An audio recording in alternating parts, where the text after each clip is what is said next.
அஸ்ஸலாமு அலைக்கும். எல்லாம் எப்படி இருக்கீங்க? நாங்களும் இங்கே நல்லா இருக்கோம், நீங்களும் நல்லா இருப்பீங்கன்னு நான் நினைக்கிறேன். அல்ஹம்துலில்லாஹ். இன்றைக்கி நம்ம வெஜ்ஜு காரங்களுக்காக தான் ஒரு பிரியாணி செய்யலாம் அப்படின்ட்டு எடுத்துகிட்டு வந்திருக்கேன். மஷ்ரூம் செட்டிநாடு பிரியாணி. தேவையான பொருள் என்னன்றதை வாங்க பார்த்துக்கலாம். மெயினாக மஷ்ரூமை வந்து இது மேலே ஒரு லேயர் வரும், அது நான் உங்களுக்கு காமிச்சிருக்கேன். அதை எடுத்துகிட்டு இந்த மாதிரி ரெண்டு பீஸாக கட் பண்ணி வச்சுக்கோங்க. சின்னதாக போட்டால் அது வந்து தெரியாது, அதனால் பாதியாக போடுங்க. அது அப்படியே சுருங்கி போயிடும். மஷ்ரூம் எடுத்துக்கோங்க. வெங்காயம் 3 வெங்காயம், நல்லா பெரிய வெங்காயம் 3, அதே மாதிரி 3 தக்காளி, புதினா, மல்லித்தலை, இஞ்சி பூண்டு பேஸ்ட்டு 2 ஸ்பூன், தயிர் 2 ஸ்பூன் போட்டுங்க. நான் கொஞ்சம் நிறையா வச்சுருக்கேன். அதே மாதிரி மசாலா, மிளகாத்தூள் 1 ஸ்பூன், கரம் மசாலா, அதாவது நம்ம வீட்டில் செய்கிறோம் பார்த்தீங்களா கரம் மசாலா பிரியாணிக்காண்டி, அது 1 ஸ்பூன், அரை ஸ்பூன் மஞ்சள் தூள், சிக்கன் பிரியாணி மசாலா 1 ஸ்பூன் எடுத்திருக்கேன். இது மசாலா. அதுக்கப்புறம் நம்ம முழுசாக போடணும் அப்படின்றதுனால 4-5 ஏலக்காய், கிளாம்பரு, ஒரு பெரிய ஏலக்காய், ஜாதிரி பூவு, பட்டை, இலை, இது வந்து ஆலு புக்கார்.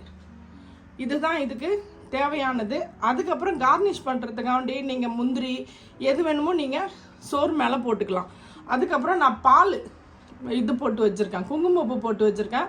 அது வந்து ஆப்ஷன் தான், உங்களுக்கு வேணும்னா செய்யலாம், வேணாம். மஷ்ரூம் பிரியாணி எப்படி செய்கிறது, மஷ்ரூம் செட்டிநாடு பிரியாணி எப்படி செய்கிறதுன்னு வாங்க பார்ப்போம். 2 ஸ்பூன் நெய் போட்டுக்கலாம். எண்ணெய் உங்களுக்கு நெய் எவ்வளோ வேணுமோ நீங்கள் அவ்வளோ போட்டுக்கலாம். நான் வந்து 2 ஸ்பூன் போடுற நெய், ஒரு 2 ஸ்பூன் கிட்ட எண்ணெய் போட்டுக்கிறேன்.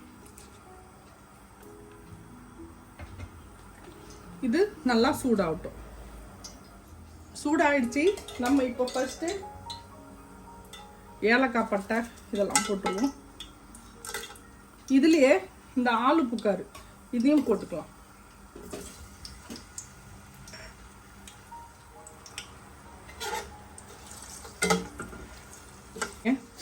என்ன பிரியாணி நம்ம வந்து சிக்கன் மட்டன் போட்டு செய்கிறோமோ அதே பிரியாணி நீங்கள் வந்து வெஜ்ஜு போட்டு செய்யலாம். அதுக்கு தான் உங்களுக்கு வெஜ்ஜு சாப்பிட்றவங்களுக்காண்டி தான் இந்த பிரியாணி. நம்ம இப்போ இதில் 6 பச்சை மிளகா, 3 வெங்காயம், இதை நம்ம கோல்டன் கலரில் நம்ம வறுத்து எடுத்துக்கலாம். அப்போ தான் கொஞ்சம் டேஸ்ட் இருக்கும்.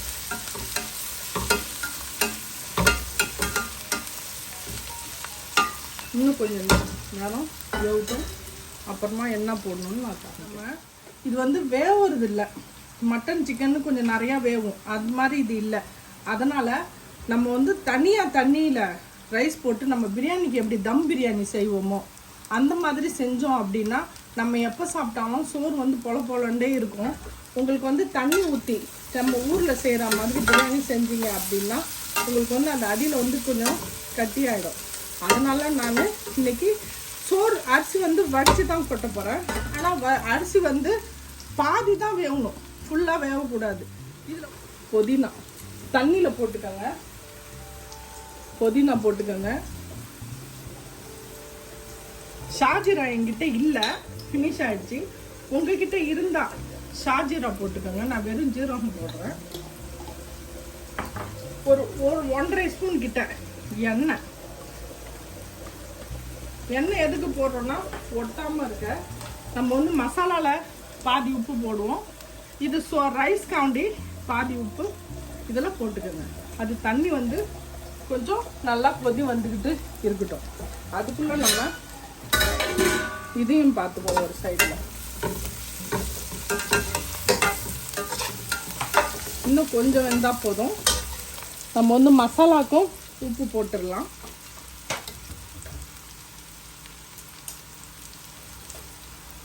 செட்டிநாடு மஷ்ரூம் பிரியாணி, அதுக்கு தேவையான அளவுக்கு நம்ம உப்பு போட்டுக்கலாம். நல்லா வெங்காயம் இங்கே பாருங்கள் கோல்டன் கலரில் வந்துருச்சு. இப்போ நான் இஞ்சி பூண்டு பேஸ்ட் 2 ஸ்பூன் இஞ்சி பூண்டு பேஸ்ட் போடுறேன்.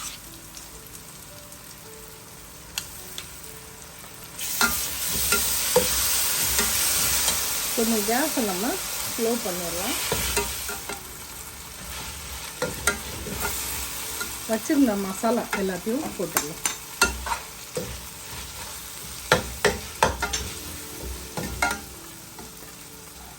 தக்காளி பழம் இதையும் நம்ம இதில் சேர்த்துருவோம்.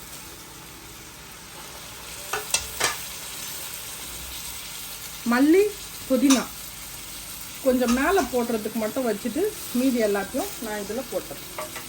இப்போ இதை நம்ம எல்லாத்தையும் மிக்ஸ் பண்ணி அப்படியே கொஞ்சம் வேக வைப்போம். கேஸை ஃபுல்லாக ஸ்லோ பண்ணிடுவோம். இதுக்குள்ளே மூடியை போட்டுட்டு கேஸை நம்ம ஃபுல் ஸ்லோ பண்ணி வச்சிடலாம்.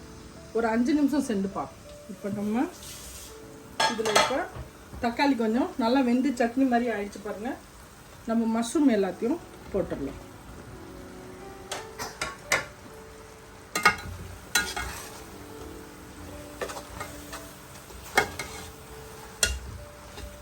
இது இப்படியே கொஞ்ச நேரம் இது வேகும். இப்போ இந்த ஒரு 2 நிமிஷம் அதில் ஆயிடுச்சு. நம்ம ஒரு தயிர் ஒரு 3 ஸ்பூன் இல்லை ஒரு 3.5 ஸ்பூன் கிட்ட போட்டுக்கலாம்.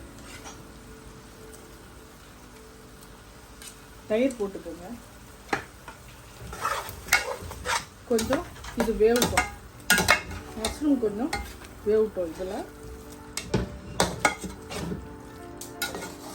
செட்டிநாடு அப்படின்றதுக்கு இதில் என்ன அர்த்தம்னா, நான் வந்து கோகனட் மில்க் ஊற்ற போகிறேன். பால் நீங்கள் தேங்காய் அரைச்சி பால் எடுத்து ஊற்றலாம், இல்லைன்னா தேங்காவை அரைச்சி அப்படியே போடலாம்.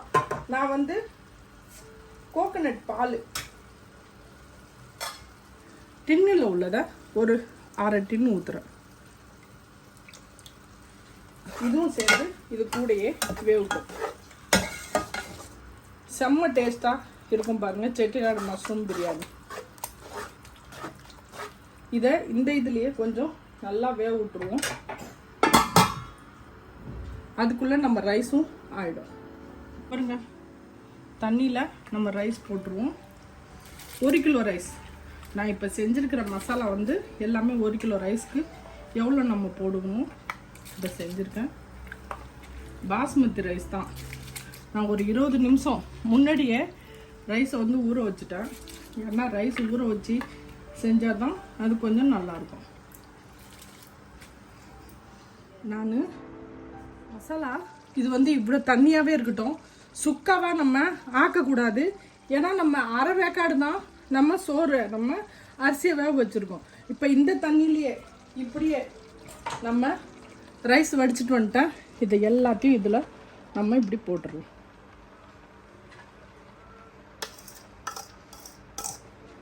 இதில் நம்ம குங்குமப்பால் இதில் நம்ம ஊற்றிடுவோம். கொஞ்சமாக புதினா தலை இதில் போட்டுக்கலாம். கலர் வேணும்னா நீங்கள் போட்டுக்கோங்க. இதை நான் இப்படியே தம் வச்சிடலாம். வச்சுட்டு ஒரு 20 நிமிஷம் இல்லை ஒரு 15 நிமிஷம் சென்று நான் இதை பார்க்குறேன். உங்களுக்கும் நான் இதை காமிக்கிறேன்.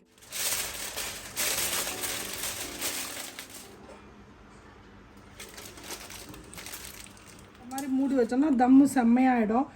இது நல்லா இங்கே பாருங்கள், புகை நல்லா வருது. எப்படி புகை வருது பாருங்கள். நான் கேஸ் ஆஃப் பண்ணிடுறேன். ஆஃப் பண்ணிவிட்டு உங்களுக்கு நான் இதை காமிக்கிறேன். சோறு எப்படி இருக்குது பாருங்கள். கலரும் பாருங்கள் நல்லா செம்மையாக இருக்குது. நான் கேஸ் ஆஃப் பண்ணிட்டேன். ஒன்று ஒன்றா சோறு நல்லா வெந்துருச்சு. எவ்வளோ மஷ்ரூம் போட்டோம் பாருங்கள். மஷ்ரூமே தெரியல பாருங்கள். எவ்வளோ மஷ்ரூம் போட்டாலும் தெரியாது ரைஸ். ஏன்னா அது அப்படியே வெந்து பொசன்னு கம்மியாக போயிடும். கலரும் பாருங்கள் செம்மையாக இருக்குது பாருங்கள். இதை நம்ம கொஞ்ச நேரம் மூடி வைப்போம். அப்புறம் நம்ம ஊரில் பச்சை மாங்காய் ஊறுகாய் செய்வோம் பார்த்தீங்களா, அதுதான் இப்போ நான் செய்ய போகிறேன். மாங்காய் நல்லா இது காயும் கிடையாது பழமும் கிடையாது, செங்காய். அதில் நம்ம என்ன செய்ய போகிறோன்னா, இந்த பிரியாணிக்கு மஷ்ரூம் பிரியாணிக்கு செம்மையாக இருக்கும். கொஞ்சமாக மஞ்சள் தூள், அதுக்கு தேவையான அளவு மிளகாய்த்தூள், கொஞ்சமாக பெருங்காயம், இது மூணையும் நல்லா அப்படி உப்பு போட்டுக்கோங்க. இதுக்கு தேவையான அளவு உப்பு. இது எல்லாத்தையும் இந்த மாதிரி ஒரு மிக்ஸ் பண்ணிடுங்க. பண்ணிவிட்டு ஒரு அரை ஸ்பூன் எண்ணெய், கொஞ்சோண்டு எண்ணெய் போட்டுக்கோங்க. கடுகு கொஞ்சம் போட்டுக்கலாம். எண்ணெய் வந்து நிறையா வேண்டாம், கம்மியாகவே போதும் எண்ணெய். கடுகும் கருவேப்பிலையும் நம்ம இதில் போட்டுட்டு நம்ம இதை தாளித்து இதில் போட்டுடலாம். கடுகு பொரியுது.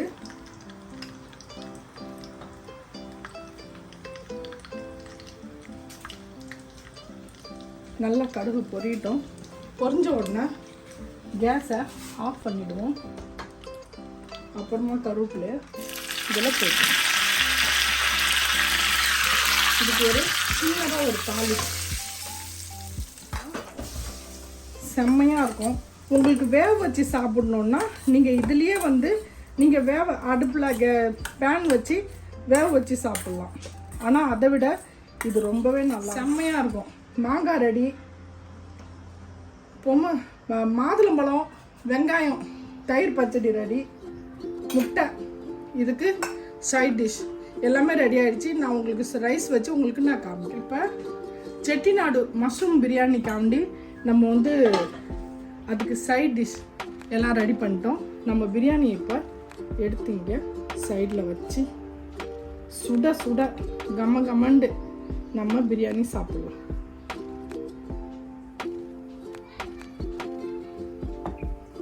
செட்டிநாடு செம்மையாக சூப்பராக ஒரு மஷ்ரூம் பிரியாணி, செட்டிநாடு மஷ்ரூம் பிரியாணி நம்ம செஞ்சிட்டோம். ராய்த்தா, முட்டை, மாங்காய் எல்லாம் வச்சு சாப்பிடுவோம். இதே மாதிரி நீங்களும் செஞ்சு சாப்பிட்டு பாருங்கள். உங்களுக்கு இந்த வீடியோ பிடிச்சிருந்துச்சுன்னா நம்ம குயிக் குக்கிங் பை நிஷா சேனலுக்கு லைக் பண்ணுங்கள், ஷேர் பண்ணுங்கள், கமெண்ட் பண்ணுங்கள், மறக்காமல் பெல் பட்டன் கிளிக் பண்ணுங்கள். இன்ஷா அல்லாஹ் நான் இன்னொரு வீடியோட வந்து உங்களை சந்திக்கிறேன். பாய்.